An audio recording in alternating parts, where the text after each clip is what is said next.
할렐루야, 오늘도 좋은 날입니다. 잠언 20장 1절에서 3절 말씀 묵상입니다. 오늘은 술에 대한 성경적 경고라는 제목으로 말씀을 나누도록 하겠습니다.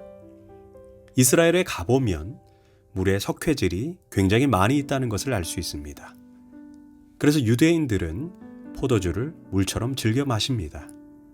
그들은 식사할 때 빵 자체만 먹으면 빵이 딱딱해서 목이 막힐 수 있기에 빵을 포도주에 적셔 먹기도 하고 빵과 함께 포도주를 마십니다.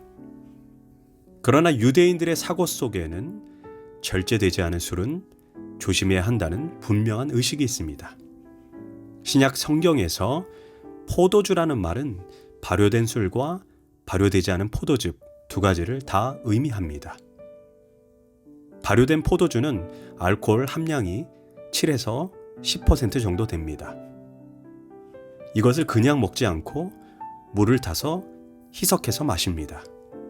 대개 포도주 한 잔에 물 3잔을 타서 마시는 것이 이스라엘의 관례입니다.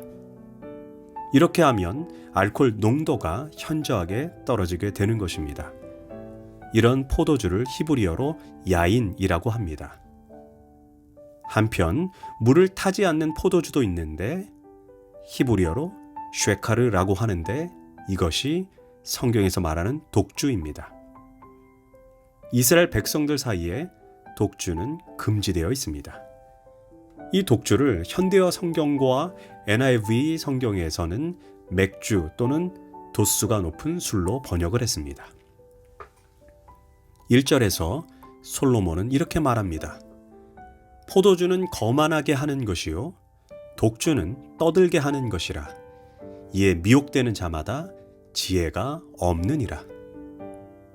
잠언에서 포도주는 사람을 거만하게 하고 독주는 떠들게 한다라고 말합니다. 다시 말해 절제되지 않은 술은 통제력을 상실하게 하고 판단력을 흐리게 한다는 것입니다. 그래서 평소에 하지 않은 말이나 행동을 충동적으로 하게 합니다. 사실 술에 가까이 하다 보면 자신도 모르게 성도로서 하지 말아야 할 행동, 덕스럽지 못한 행동, 그리고 덕스럽지 못한 말을 서슴지 않고 하게 되는 것입니다. 고로 하나님의 영광을 가리게 됩니다. 물론 술을 먹는다고 해서 그 자체가 죄가 되는 것은 아닙니다. 만일 술 마시는 것 그 자체가 죄가 된다면 예수님께서 가나안 혼인잔치에서 물을 포도주로 만드는 이적을 베푸시지 않았을 것이며 사도 바울도 디모데에게 건강을 위해 포도주를 조금씩 쓰라고 권면하지 않았을 것입니다. 한국 교회가 금주를 아름다운 전통으로 이어온 이유가 있습니다. 기독교가 처음 한국에 전파되던 당시 상황 때문입니다. 그 당시 술이 큰 사회적 문제가 될 정도로 남자들이 술에 미쳐 주색 잡기에 빠져 있었고 술을 마시면 가족을 때리거나 심지어 집을 불태우기도 했다라고 역사 기록에 말을 하고 있습니다. 또한 술을 먹고 가족을 돌보지도 않고 노름하고 일을 게을리 했다라고 합니다. 이로 인해 나라와 사회, 가정이 쇠약해 되는 주된 이유가 술이었습니다. 이를 간파했던 선교사들은 금주를 기독교인의 자격 중에 하나로 명시해서 아름다운 전통이 된 것입니다. 그러나 오늘날 금주 문제는 논란이 대상이 되고 있습니다. 왜냐하면 모든 사람들이 술자리에서 같이 술을 마시는 것을 미덕이요 예의로 생각하고 있기 때문입니다. 또한 교인들 중에도 술을 즐기는 사람들이 늘어가고 있기 때문입니다. 최근에 구약학자인 성기문 교수는 기독교 역사 속의 술이라는 책을 편찬하여 술을 매우 긍정적인 의미로 묘사하여 이제 한국 기독교 안에서도 금주 문화가 없어질 것이라고 주장합니다. 그러나 솔로몬은 1절 후반부에서 술에 미혹되는 자는 지혜가 없다라고 분명하게 명시합니다. 여기에서 미혹되는 자라는 이 단어의 원어적 의미가 술에 취하는 자를 말합니다. 성경은 술을 한두 잔 마시는 것을 정죄하지 않습니다.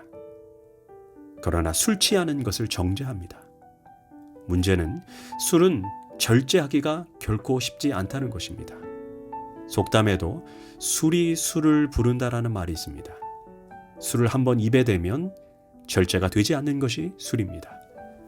물론 처음에는 내 의지로 술을 먹지만 이후에는 술이 그를 마시게 하는 것입니다.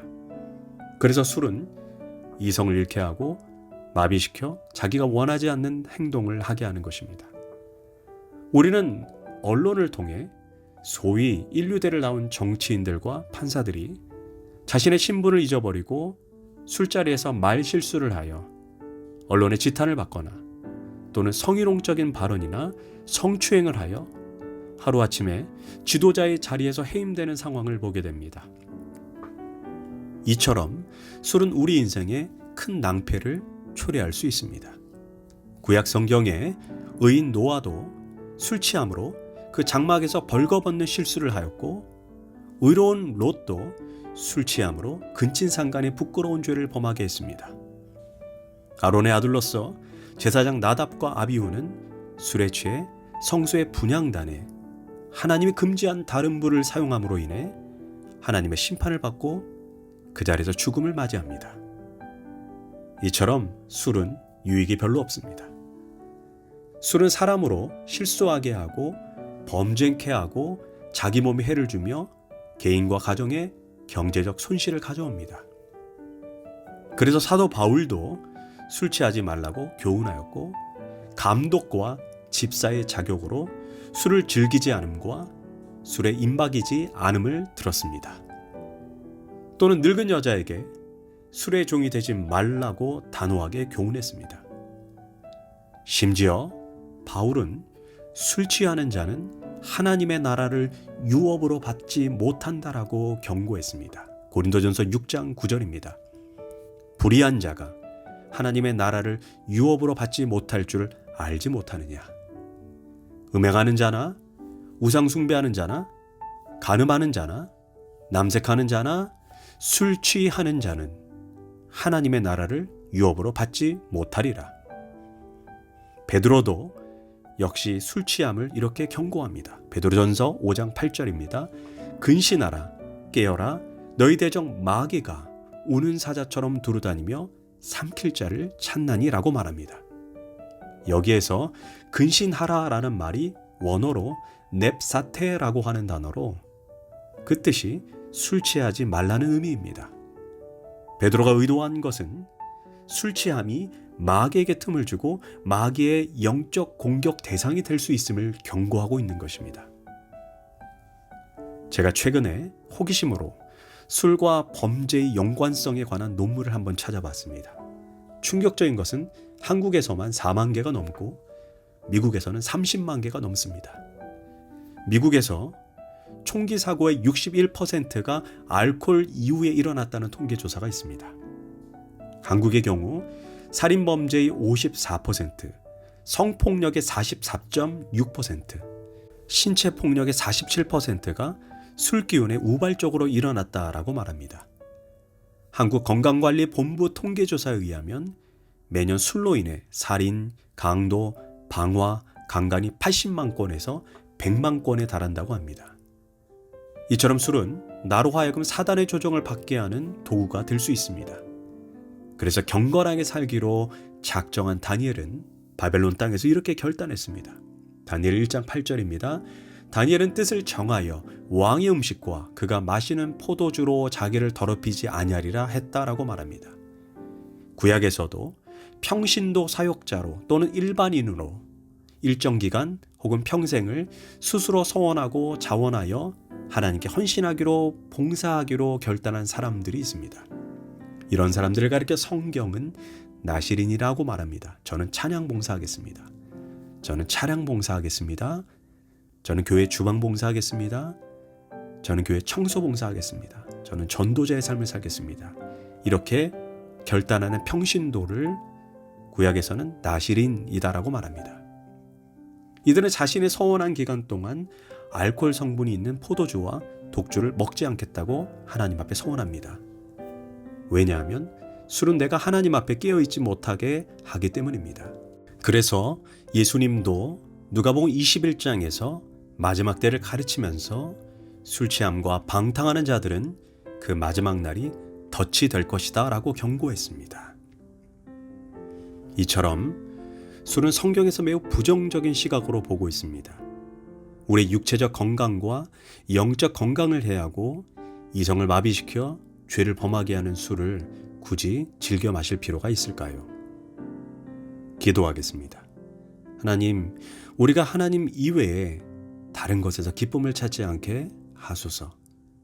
마지막 때에 술을 멀리하고 하나님을 기쁘시게 하는 삶을 살게 하소서. 예수님의 이름으로 기도합니다. 아멘.